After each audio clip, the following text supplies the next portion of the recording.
Halo, saya Ibu Sri Duweni Astuti, dosen dari Akademi Pelayaran Nasional Surakarta, Prodi Tata Laksanaan Pelayaran Niaga dan Kepelabuhanan. Dalam semester ini kami diwajibkan atau kami mendapatkan mandat untuk mengajar perdagangan internasional. Perdagangan internasional kami ada di sini di Akademi Pelayaran Nasional Surakarta adalah bobot materinya adalah 2 SKS yang ada di semester 4. Ya, di sini untuk capaian pembelajaran, yaitu untuk masalah sikap bahwa taruna itu nanti adalah bertakwa kepada Tuhan Yang Maha Esa. Yang kedua adalah menghargai keanekaragaman budaya, pandangan agama dan kepercayaan, serta menghormati pendapat orisinil dari orang lain. Yang ketiga adalah menunjukkan sikap tanggung jawab atas pekerjaan di bidang keahliannya secara mandiri. Sedangkan untuk keterampilan umum yang nanti akan didapatkan di materi perdagangan internasional ini adalah memberikan beberapa keterampilan umum yang sangat bermanfaat, terutama dalam konteks globalisasi dan ekonomi yang saling ketergantungan atau saling terhubung, dan beberapa keterampilan yang didapat. Capaian pembelajaran ya tadi sudah disampaikan adalah sikap yang ingin dicapai. Yang kedua adalah keterampilan umum, bahwa perdagangan internasional memberikan berbagai keterampilan umum yang sangat bermanfaat, terutama dalam konteks globalisasi dan ekonomi yang saling terhubung. Beberapa keterampilan yang didapat antara lain nanti adalah taruna bisa berkomunikasi lintas budaya, keterampilan bernegosiasi, pemahaman tentang bisnis global, tentang kemampuan analitik, tentang keterampilan adaptif, dan tentang pemecahan masalah. Maupun nanti taruna pun juga nanti diharapkan nanti akan menguasai tentang jaringan dan hubungan internasional, pemahaman hukum dan regulasi internasional, keterampilan pemasaran global, dan kemampuan berpikir kritis serta berkemampuan bahasa asing. Ya. Sedangkan capaian pembelajaran untuk pengetahuan nanti diharapkan bahwa taruna nanti adalah menguasai sejarah tentang perkembangan perdagangan serta teori-teori yang ada di dalam perdagangan internasional. Yang kedua, taruna nanti diharapkan adalah menguasai transaksi ekspor impor. Taruna nanti pun juga disuruh wajib menguasai bill of lading. Taruna nanti menguasai peranan modal asing dalam menunjang pembangunan dan perdagangan. Taruna nanti menguasai kebijakan dan prosedur dalam perdagangan ekspor impor. Taruna menguasai menyusun kontrak sebagai suatu keharusan dalam perdagangan internasional. Yang ketujuh adalah dokumen-dokumen apa saja yang harus disiapkan oleh taruna dalam melakukan atau dalam praktek dalam perdagangan internasional. Mahasiswa pun juga mampu dapat menjelaskan mengenai peranan neraca pembayaran sebagai suatu alat evaluasi perkembangan perdagangan internasional, dan mahasiswa pun juga dapat menjelaskan tentang pemasaran barang dan jasa. Ya, yang terakhir adalah mahasiswa mampu menjelaskan aspek-aspek pengangkutan dalam penyelenggaraan perdagangan ekspor impor, dan mahasiswa mampu menjelaskan neraca perdagangan. Itu adalah garis besar untuk materi perdagangan internasional yang kami ampu selama 1 semester di semester 4 ini. Untuk buku referensi, salah satunya bukunya adalah buku karangan sendiri kami menciptakan adalah buku modul tentang perdagangan internasional, pelayaran, dan kepelabuhan.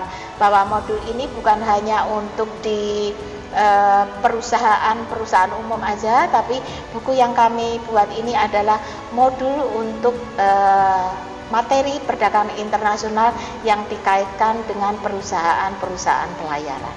Seperti itu.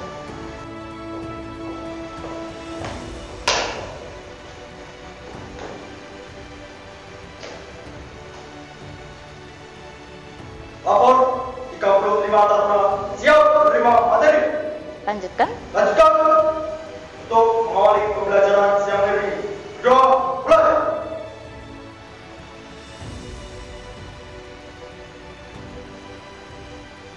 Selesai. Istirahat di tempat. Siap. Selamat siang.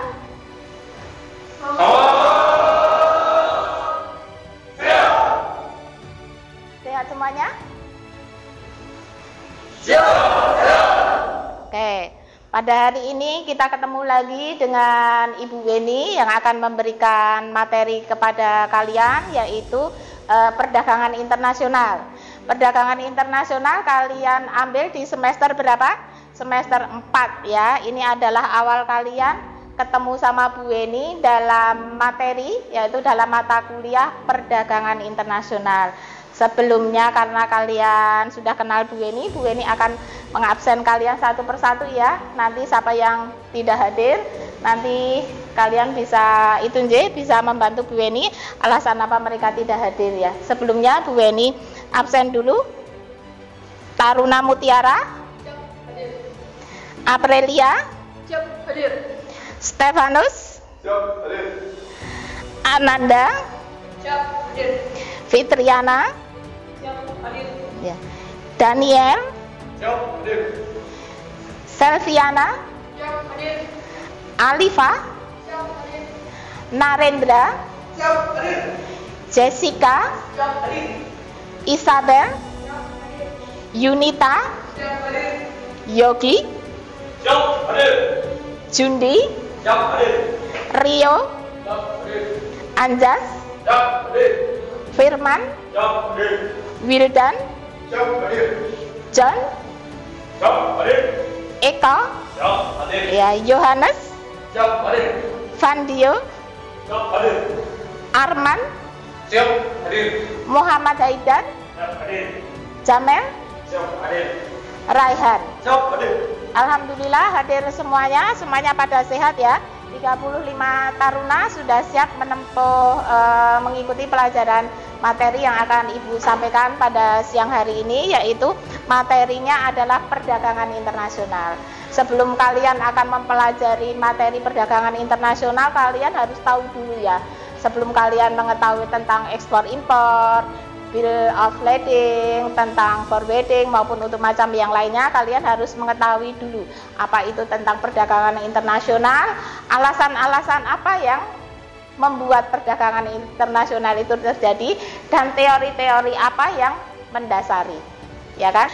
Sebelum Bu Weni melanjutkan materi ini, mungkin kalian kemarin itu sudah mendapatkan materi dari dosen kalian tentang manajemen perusahaan pelayaran. Ya, tentang dasar-dasar pembelajaran ya.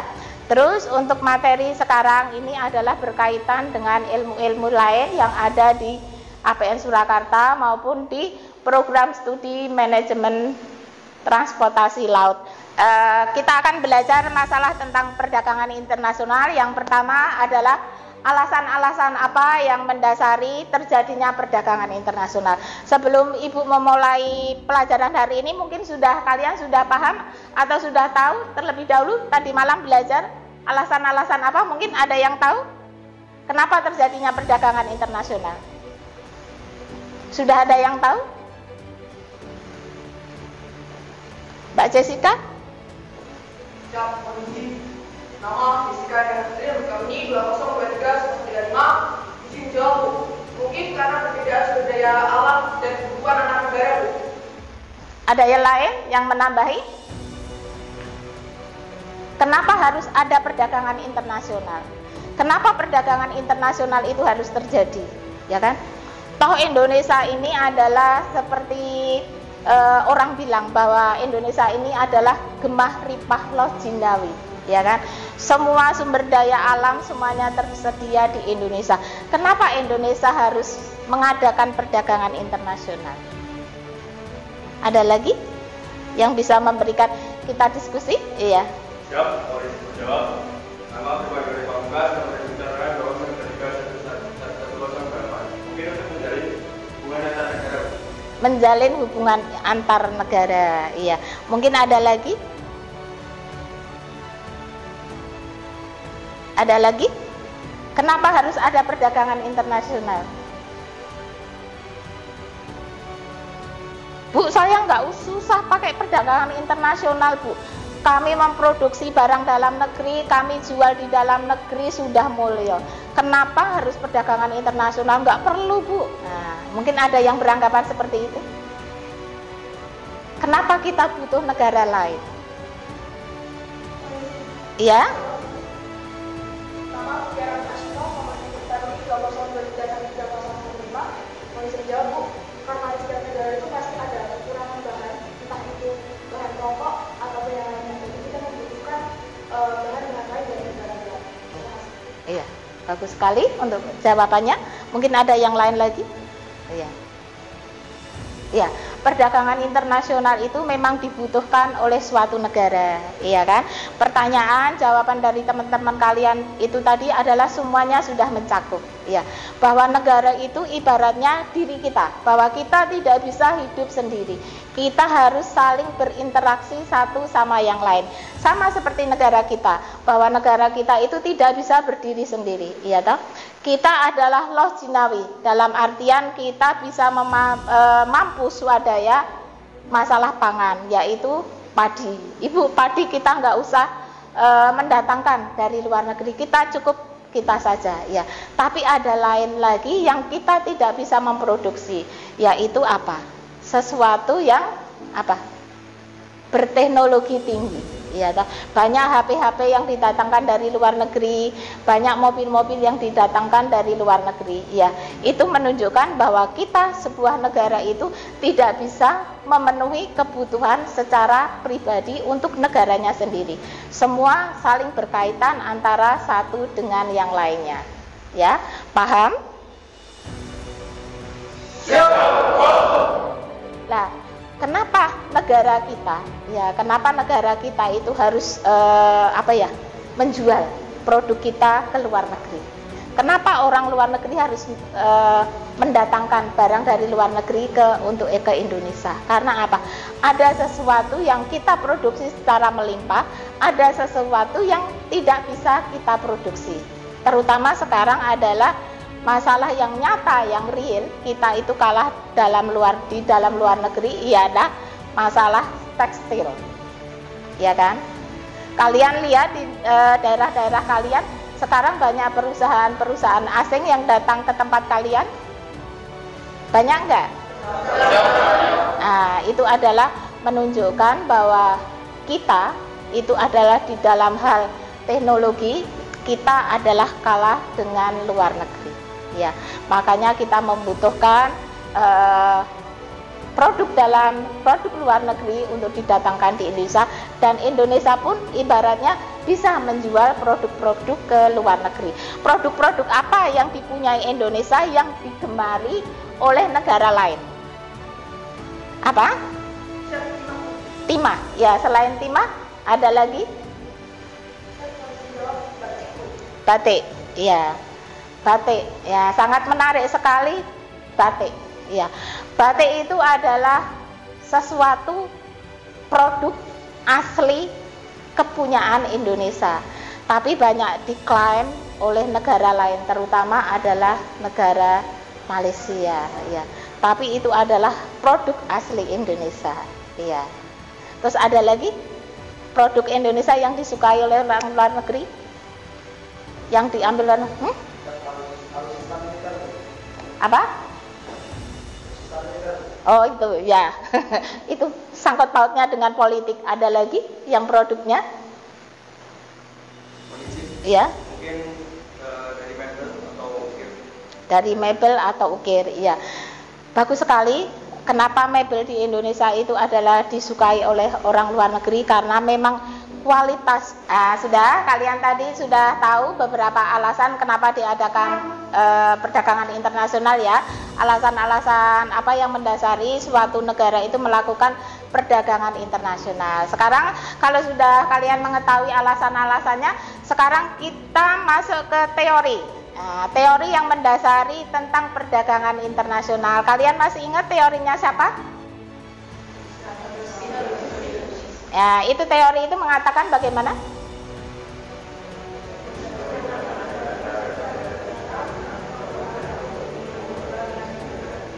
Apa? Coba salah satu. Mbak El punya? Teori Adams mengatakan bahwa hubungan antara negara terjadi dengan negara A yaitu hubungan mutlak dibandingkan negara B. Nah, itu ya, bahwa teori itu mengatakan bahwa suatu negara melakukan perdagangan internasional itu karena suatu negara ini mempunyai keunggulan dalam hal memproduksi produk maupun keunggulan dalam hal kekayaan alam. Seandainya negara Indonesia adalah kaya akan hasil buminya, contohnya adalah seandainya kedelai, ya, kedelai Indonesia ini adalah memproduksi kedelai ini adalah terbesar di dunia, urutan nomor 7, ya. Sedangkan di negara yang lain, yaitu di negara Cina, itu adalah memproduksi tekstil terbesar di dunia, yang urutannya adalah urutan nomor 3. Nah, ini berarti menunjukkan bahwa Indonesia ini adalah memproduksi kedelai, hasilnya adalah mutlak. Ya, mutlak memproduksi kedelai. Sedangkan untuk di Cina ini adalah untuk di tekstilnya. Sedangkan di tekstil Indonesia adalah kalah dengan produknya Cina. Maka terjadi pertukaran barang. Ya, jadi adalah seperti itu. Jadi bagaimana suatu negara itu adalah memproduksi barang yang paling mutlak atau paling dominan, bisa mengadakan perdagangan, ya, pertukaran dagang dengan negara-negara lain. Mungkin kalian bisa memberikan contoh negara yang paling kaya memproduksi emas itu di negara mana?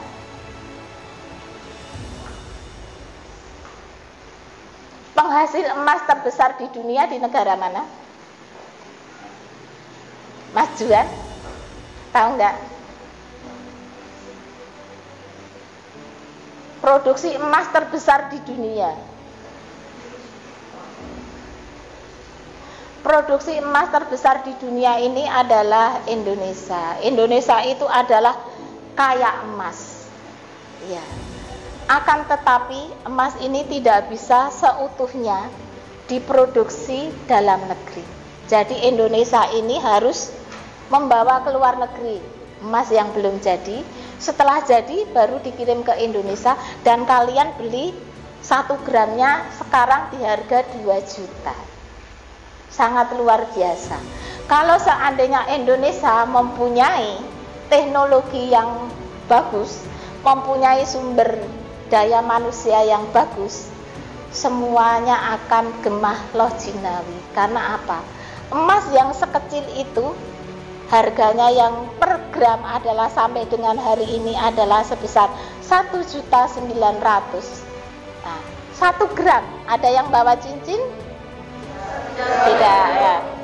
Sekecil itu harganya 1.900.000. Bagaimana kalau seandainya Indonesia itu emasnya adalah berton-ton?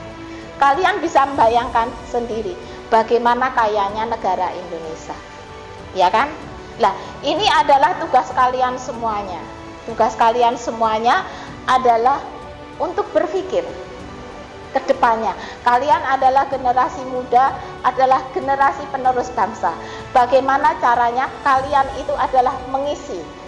Oh, Ibu, saya di jurusan pelayaran, Ibu.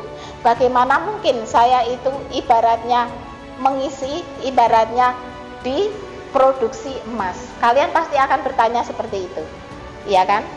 Bahwa jurusan di APN Surakarta itu adalah prospeknya sangat luas. Bukan hanya di pengelolaan pelabuhan aja, tapi kalian pun juga bisa mengisi di perusahaan-perusahaan yang melakukan ekspor impor. Jadi seperti itu. Ya. Di antara kalian ada yang dari Papua? Ada. Perusahaan asing banyak yang ada di Papua? Banyak, ya. Jadi seperti itu ya. Jadi bahwa negara itu adalah negara yang kaya akan emas. Jadi perdagangan internasional itu diperlukan, adalah salah satunya adalah pergeseran, memenuhi kebutuhan antara satu negara dengan negara lain, agar semua kebutuhan suatu negara itu adalah bisa tercukupi. seperti itu ya.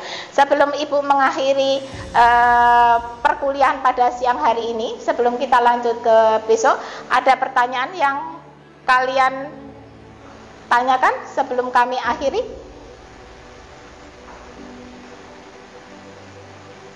Ada pertanyaan? Kalau tidak ada pertanyaan, Ibu akan memberikan tugas kepada kalian. Kalian bisa menulis, nanti bisa kalian kumpulkan untuk pertemuan yang akan datang. Silakan kalian menulisnya.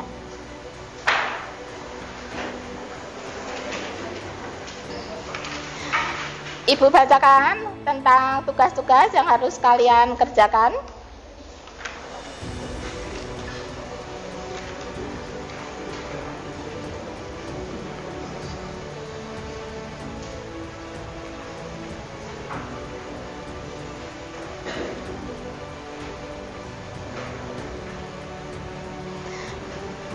Sudah?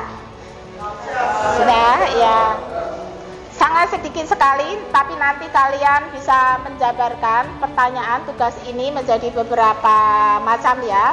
Bukan hanya untuk menyebutkan, tapi kalian juga bisa menjelaskan, juga bisa memberikan contoh. Ya, pertanyaannya adalah, perdagangan internasional juga terjadi karena pergeseran teknologi. Coba jelaskan dan berikan contoh. Saya ulangi lagi, perdagangan internasional juga terjadi karena pergeseran teknologi. Coba jelaskan dan berikan contoh. Sebelumnya, jangan sampai lupa untuk tugas yang tadi Ibu sampaikan, kita kumpulkan untuk pertemuan yang akan datang. Baik, seperti itu. Silakan Komandan untuk menutup. Duduk, siap, duduk.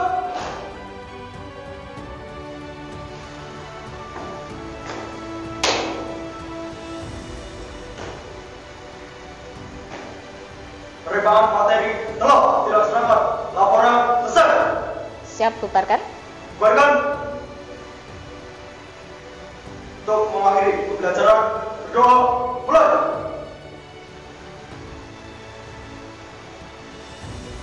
Selesai. Istirahat di tempat. Berangkat. Terima kasih. Selamat siang.